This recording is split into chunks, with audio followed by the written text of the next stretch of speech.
El Evangelio de este domingo nos cuenta que los apóstoles regresaron de la misión y se reunieron con Jesús. Ellos le explicaron todo lo que habían hecho y enseñado. Entonces el Señor les dijo: vengan ustedes solos a un lugar desierto para descansar un poco, porque era tanta la gente que iba y venía que no tenían tiempo ni para comer. Entonces se fueron solos en la barca a un lugar desierto. En este pasaje nos encontramos en uno de los momentos más importantes del ministerio de Jesús. La predicación y los milagros que Jesús y sus discípulos habían hecho a lo largo de todo el país hicieron que se despertaran expectativas sobre las antiguas profecías mesiánicas. Muchas personas estaban convencidas de que todo esto estaba por cumplirse en Jesús y por eso lo seguían a todas partes incansablemente. El Señor llamó a sus discípulos para que estuvieran con Él, pero sus planes se vieron interrumpidos por la multitud que lo buscaba y quería verlo. El pasaje de hoy tiene dos momentos. El primero es en el de que Jesús está con los discípulos y les dice: vengan ustedes solos a un lugar aparte para descansar un poco. El maestro, sin duda, quería mirarlos a los ojos y escuchar de primera mano las vivencias que traían de la misión, los logros y las dificultades. El trato personal de Jesús con sus discípulos era la clave de la devoción que ellos sentían por Él.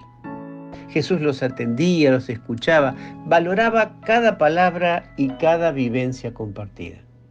Continuaba la catequesis con cada uno personalmente y así los afirmaba y fortalecía. Este pasaje nos deja también una clara enseñanza para quienes dedican su vida a la obra del Señor. Es muy importante tener tiempos de descanso junto a Él. El servicio al reino produce un gran desgaste físico, emocional y espiritual. Y si bien nuestros corazones están llenos de amor, nuestros cuerpos solo pueden soportar una cantidad limitada de trabajo. Por eso es necesario y sabio al mismo tiempo apartar espacios para recuperar fuerzas, sobre todo apartar tiempo para estar con el Señor. Pero el descanso que Jesús buscaba tener con sus discípulos iba a tener que esperar un poco más todavía. La multitud invadió su intimidad. Cuando la gente lo vio marcharse a Jesús y a sus discípulos en la barca con la intención de cruzar el lago, se dieron prisa y fueron a pie al otro lado, llegando incluso antes que Jesús y los discípulos. Y aquí entramos en el segundo momento. Al ver a la multitud que se le había adelantado, el Señor tuvo que hacer un cambio de planes. Tal vez nosotros no actuamos con la misma ternura frente a un hermano o a un necesitado que llega a interrumpir inoportunamente nuestro tiempo de descanso. Dice la palabra que Jesús se compadeció de ellos porque eran como ovejas sin pastor. No solo no se molestó por la interrupción, sino que con misericordia dejó de lado su descanso y estuvo enseñándoles por largo rato.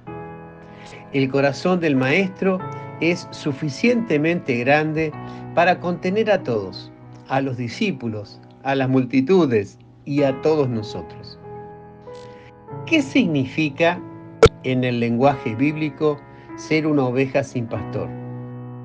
En primer lugar, se refiere a que los líderes espirituales del pueblo no vivían la palabra de Dios, no transmitían la verdadera enseñanza, sino que transmitían tradiciones humanas solamente.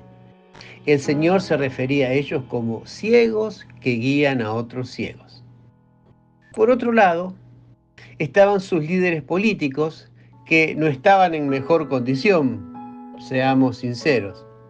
En los versículos anteriores se describe la calidad moral del rey Herodes y de sus funcionarios. Todos ellos eran hombres corruptos, injustos, esclavos de sus pasiones y pecados, indignos del lugar que estaban ocupando. No es de extrañar, por lo tanto, que Jesús viera a las multitudes como ovejas sin pastor. Y en el fondo de sus corazones, las propias multitudes sentían esa misma necesidad de encontrar un auténtico y verdadero pastor. Marcos lo dice claramente desde el principio. Todos estaban asombrados de su enseñanza porque les enseñaba como quien tiene autoridad y no como los escribas. Marcos 1:22. Y hoy, ¿cuántas personas del mundo se encuentran en esa misma situación en el mundo entero? La situación de una oveja sin pastor es realmente grave. Y Jesús escogió esta ilustración, esta imagen, a propósito. Una oveja sin pastor no puede encontrar el camino, no puede encontrar agua ni pastos. Además está indefensa ante los innumerables peligros que la acechan. ¿Cuánta necesidad tenemos de buenos pastores? Unos versículos más adelante, en el texto de hoy, los mismos apóstoles le dicen a Jesús: despide a la gente para que vaya a pueblos cercanos para comprar algo de comer. El corazón de Jesús es infinitamente más grande que el de sus discípulos. Primero cambia los planes interrumpiendo su descanso. Luego, con amor, se ocupa de enseñarles muchas cosas. Y finalmente, multiplica los panes para darles de comer. Entre las muchas cosas que les enseñó, está también que la misericordia y compartir el alimento no se oponen. Ambas cosas son necesarias. Jesús es el buen pastor. Es el pastor que la humanidad necesita. Distinto de los pastores que describe el profeta Jeremías. Ay de ustedes los pastores que pierden y dispersan el rebaño. Así habla el Señor Dios de Israel.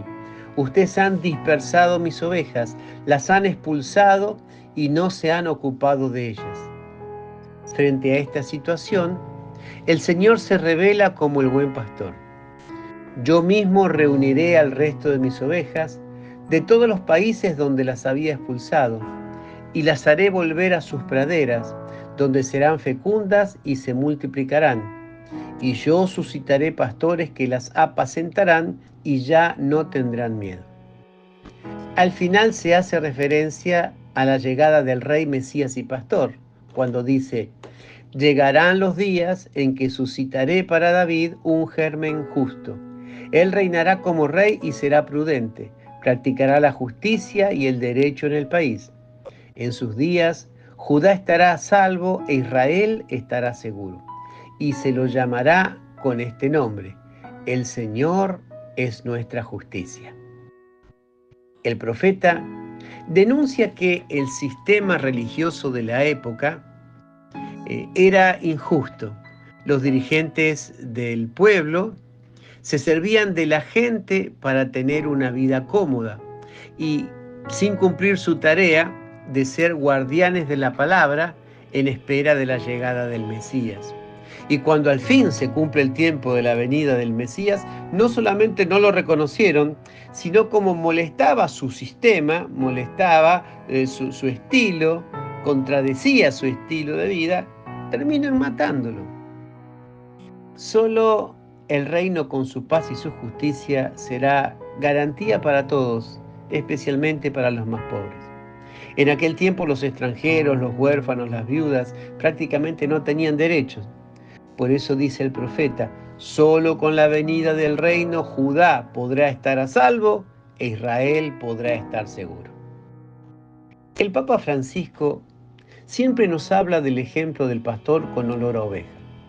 Un olor que se le pega al pastor cuando carga a la oveja herida, cuando ésta no puede caminar, o cuando duerme en medio de ellas para protegerlas y así despertarse con el más mínimo movimiento frente a cualquier peligro. El pastor apacienta. Recordemos que apacentar se refiere a pacer, pastar, dar pasto. Es también la paz que trae la certeza de tener cada día asegurado el cuidado y el alimento. Jesús es el buen pastor, pero es a la vez Cordero de Dios. Nosotros somos sus ovejas, pero al mismo tiempo somos pastores de todos aquellos que se nos han confiado. Tengamos presente las palabras de Jesús a Pedro: apacienta mis ovejas, que son y serán siempre de Él. Seamos fieles en la tarea que se nos ha encomendado. María, Madre nuestra, ayúdanos a ser dóciles como corderos en el seguimiento del Señor, y al mismo tiempo enséñanos a ser pastores con olor a oveja para poder guiar con sabiduría a quienes se nos ha confiado. Amén.